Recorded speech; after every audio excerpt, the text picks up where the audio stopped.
नमस्कार, आदाब, जय भीम, सत श्री अकाल। मैं हूँ माजिद सिद्दीकी और आप देख रहे हैं फोकस हिंदुस्तान न्यूज़ चैनल। आज की ख़ास खबरें सब्सक्राइब करें, लाइक करें, शेयर करें। फिर आऊँगा एक ताज़ा खबर को लेकर माजिद सिद्दीकी।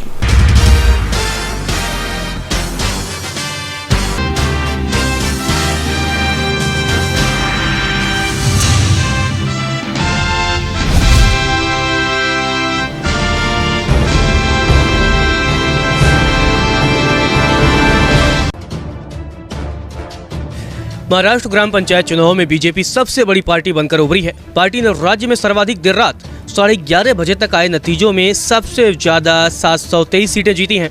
राज्य के चुनाव में बीजेपी ने एकनाथ शिंदे की अगुवाई वाली शिवसेना और एनसीपी के अजीत पवार के गुट के साथ मिलकर महायुति गठबंधन ने कुल 2359 में से घोषित 2331 सीटों में से 1405 सीटों पर कब्जा जमाया है।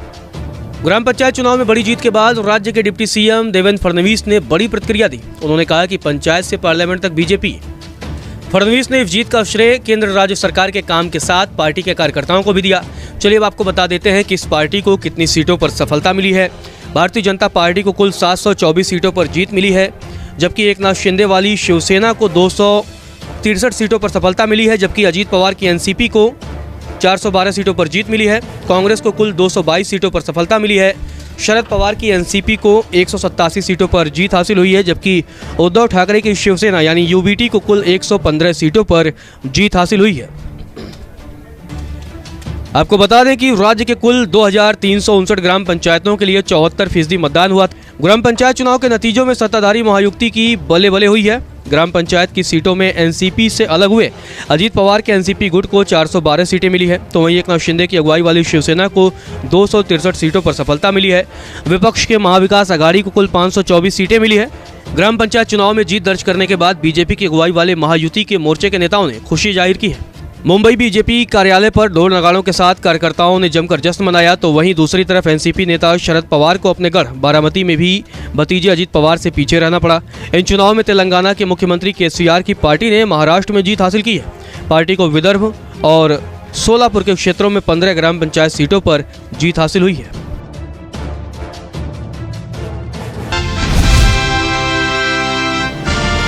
ऐसी है कि महाराष्ट्र एक प्रोग्रेसिव स्टेट है, जिन्हें हम पुरोगामी राज्य बोलते हैं। ये प्रोग्रेसिव स्टेट है।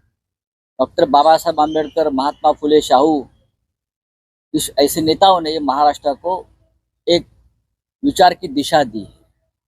यहाँ जात को या धर्म को कोई स्थान नहीं है, हम सब एक है इस राज्य में। लेकिन अभी कुछ महीनों से या कुछ सालों से जब से बीजेपी आई है यहाँ, तब से इस राज्य में जात के आधार Maratha versus OBC, Maratha versus Dhangar, Maratha versus Dalit, ये सबको एक दूसरे के खिलाफ झगड़ने के लिए मजबूर किया जा रहा है। तो शिवसेना से आह्वान है सबको कि हमारा राज्य अस्थिर करके यहाँ का उद्योग, यहाँ का रोजगार कुछ लोग बाहर बाजू के राज्य में ले जाना चाहते हैं, और इस ये जो षड्यंत्र है उसमें हमको इसमें नहीं फंसना चाहिए। ये शिवसेना की भूमिका है। उद्धव ठाकरे ने कहा कि जो भूपेश बघेल हैं, अगर वो बीजेपी में चले जाते हैं तो जो महादेव वाला मामला है ऐप का, वो हर हर महादेव ऐप हो जाएगा और उनको क्लीन चिट मिल जाएगी। डेफिनेटली। एक बार लालू यादव ने कहा था, अगर मैं बीजेपी में शामिल होता तो मैं हरिश्चंद्र का अवतार बन जाता, सत्यवादी बन जाता। लेकिन मैं बीजेपी में शामिल नहीं हो गया। हाँ, उनके सामने घुटने नहीं टेके, इसलिए मेरे ऊपर सब और मेरे फैमिली के ऊपर कार्रवाई चल रही है। ये जो महादेव ऐप की आप बात कर रहे हैं, वो सच है ना। अगर भूपेश बघेल जी बीजेपी में शामिल होते हैं या बीजेपी को मदद करते हैं, तो उनको तो भगवान का स्थान मिलेगा, हर हर महादेव, उनका ही अभिषेक किया जाएगा। ये तो सच है। महाराष्ट्र में देखो ना, अजीत पवार, हसन मुश्रीफ, छगन भुजबल, ये भी महादेव ऐप के ही मेंबर है ना। अब उनकी पूजा की जाती है। उनको जेल में भेजना था, अब उनकी पूजा की जाती है। और देवेंद्र फडणवीस, मोदी जी, अमित शाह उनके ऊपर फूल डालते हैं। कल आपने देखा होगा गोंदिया में प्रफुल्ल पटेल जी ने स्वागत किया मोदी जी का। यही प्रफुल्ल पटेल जी, इनके ऊपर मोदी जी ने इकबाल मिर्ची के साथ संबंध जोड़ा था, मालूम है ना आपको। कल उनके स्वागत के लिए खड़े थे और हाथ में हाथ डालकर दोनों चल रहे थे। ये महादेव ऐप की कमाल है।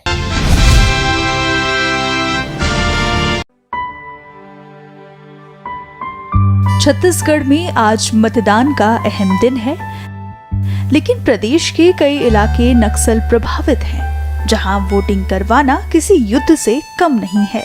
ऐसी ही एक जगह है करीगुंडम, जहां नक्सलियों का ऐसा खौफ छाया रहता था, जिसकी वजह से पूरे 23 सालों तक मतदान ही नहीं हो सका। 23 सालों तक करीगुंडम के लोग अपना मत देने से वंचित रहे, लेकिन साल 2023 में आखिरकार 23 सालों के इंतजार के बाद वो दिन आ ही गया जब यहाँ के लोग अपनी मर्जी से अपना भविष्य चुन सकते हैं।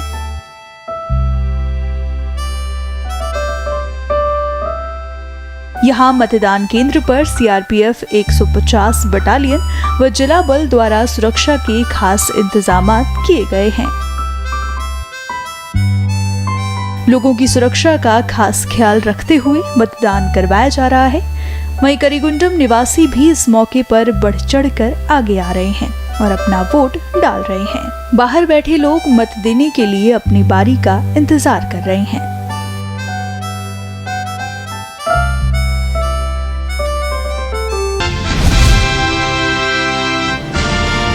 आज बस्तर बदल रहा है। बस्तर में यहाँ खड़े हो नहीं पाते थे। आज बस्तर में हम लोग काला झंडा फहराते थे, रोडे काटते थे, झाड़े पेड़ों काटते थे। आज शांति है, शांति। छत्तीसगढ़ में पहले चरण का मतदान आज हो रहा है।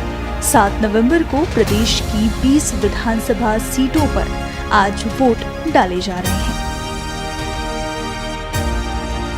यानी आज वो दिन है जब जनता इन 20 सीटों पर उम्मीदवारों का भविष्य तय करेगी। छत्तीसगढ़ के आदिवासी बहुल कोंटा विधानसभा सीट पर एक बार फिर से कांग्रेस ने कवासी लखमा पर भरोसा किया है। वहीं कवासी लखमा भी पूरे आत्मविश्वास के साथ अपनी किस्मत आजमा रहे हैं। इसका कारण भी है, लखमा अब तक इस सीट पर अजेय रहे हैं।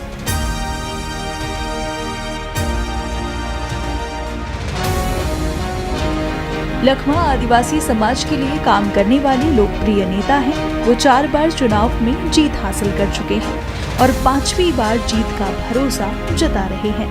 लखमा वोट डालने मतदान केंद्र पहुंचे। इस दौरान उन्होंने बताया कि उन्होंने जनता के लिए क्या काम किए हैं।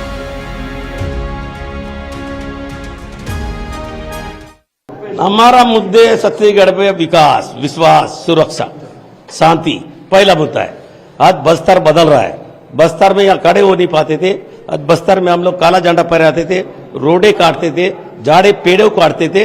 आज शांति है, शांति। उनके स्कूल जो 3000 बंद किए थे, स्कूल खोल दिए, आश्रम खोल दिए, आंगनबाड़ी खोल दिए। कवासी लखमा ने अपने विरोधियों पर भी बात की है और उन्होंने चुनाव के नतीजे आने से पहले ही उन्हें हारा हुआ बताया है। स्कूल बंद किए थे, लोगों को 700 गांव खाली किए थे, लोगों को 3 लाख लोग पलायन किए। तो इसका मुद्दा बस्तर में आ भी है। जैसे स्वयं का जो भारतीय जनता पार्टी का प्रत्याशी है, उस सलवा जुड़ुम में घर जला दिया गया। किसी को बेटी कोए, किसी को माँ को कोए, किसी भतीजा को कोए। ऐसा लोगों को, पापी लोगों को वोट नहीं देंगे। मनीष को जब एक लड़ रहा है, वो कम्युनिस्ट पार्टी बाल अच्छा सा वो खत्म हो गया कम वोट पाने से। इसलिए जनता उसी को जानते थे, यहाँ के आदिवासी लोग उसी को जानते थे। उसको सीन खत्म होने से पहले हार चुका है। लखमा के खिलाफ भाजपा, बसपा, सर्ववादी दल, आजाद जनता पार्टी, भारतीय कम्युनिस्ट पार्टी और जनता कांग्रेस छत्तीसगढ़ ने अपने प्रत्याशियों को मैदान में उतारा है।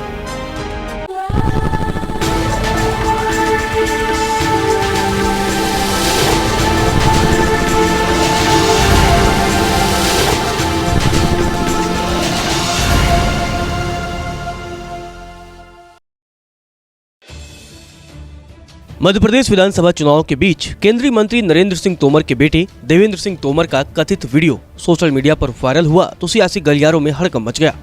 अब इस मामले पर देवेंद्र तोमर का बयान सामने आया है।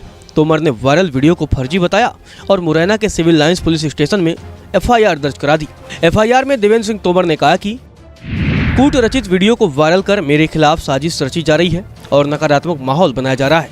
ऐसी कोई भी धनराशि मुझ समेत मेरे परिवार और न ही उनसे जुड़े किसी भी व्यक्ति के बैंक खाते में जमा हुई है। यह पूरी तरह से झूठ और मनगढ़ंत है। इस साजिश से जुड़े आरोपियों की पहचान करके सख्त कार्रवाई की जाए।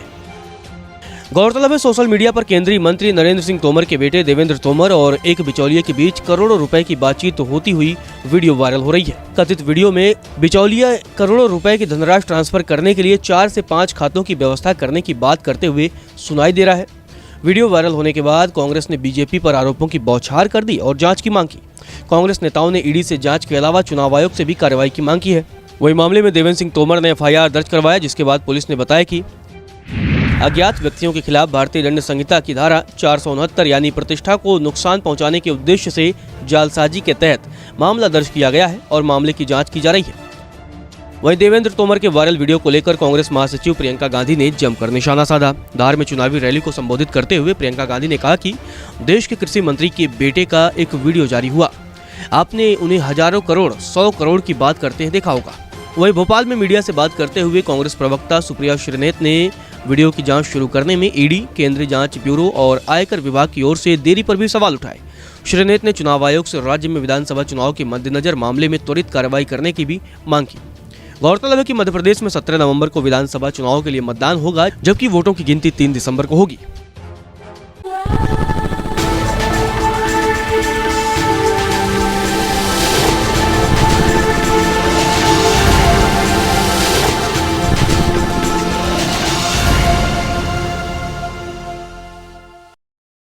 मैं हूं माजिद सिद्दीकी और आप देख रहे हैं फोकस हिंदुस्तान न्यूज़ चैनल। अब हम ले चलते हैं आपको सलीम चावला बुर्राक हर्बल रेमेडीज़ के रूहे रवां। अभी तक हमने कई मरीज़ों को आप तक पहुंचाया है, देखा है, और फिर आप देखिए एक और मरीज़ जो बहुत दूर से आए हैं और उनको असर हुआ है और उन्होंने अपनी कैफियत खुद बयान की है आपके सामने।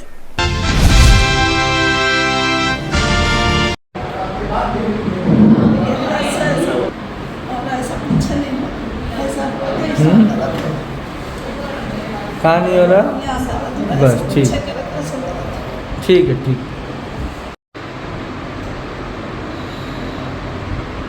अब हाथ घुमाओ। वो जो पहले तुम करी थी वो ओढ़नी तक लेके गई थी हाथ। हाँ, हो गया। बैठो आपा।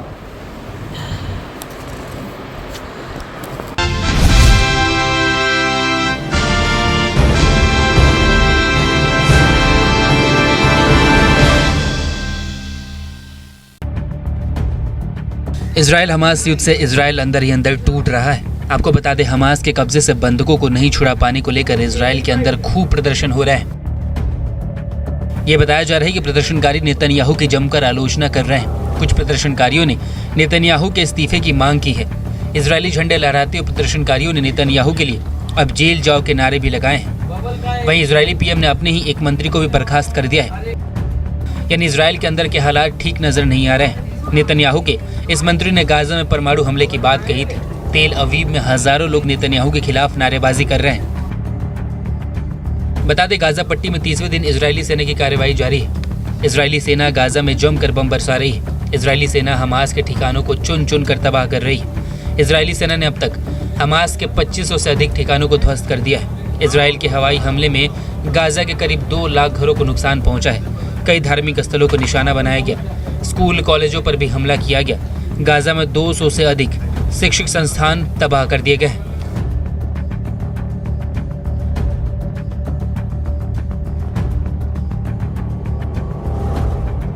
दर्शकों, देख लिया आपने हमारे वीडियो को। हमें खुशी होगी कि आपने हमारे न्यूज़ को लाइक किया और दूसरों को शेयर किया। अगर अभी तक हमारे चैनल फोकस हिंदुस्तान को सब्सक्राइब नहीं किया है तो तुरंत सब्सक्राइब करें, कमेंट करें और बेल आइकॉन को प्रेस करें। हम हाजिर हैं खबर के लिए।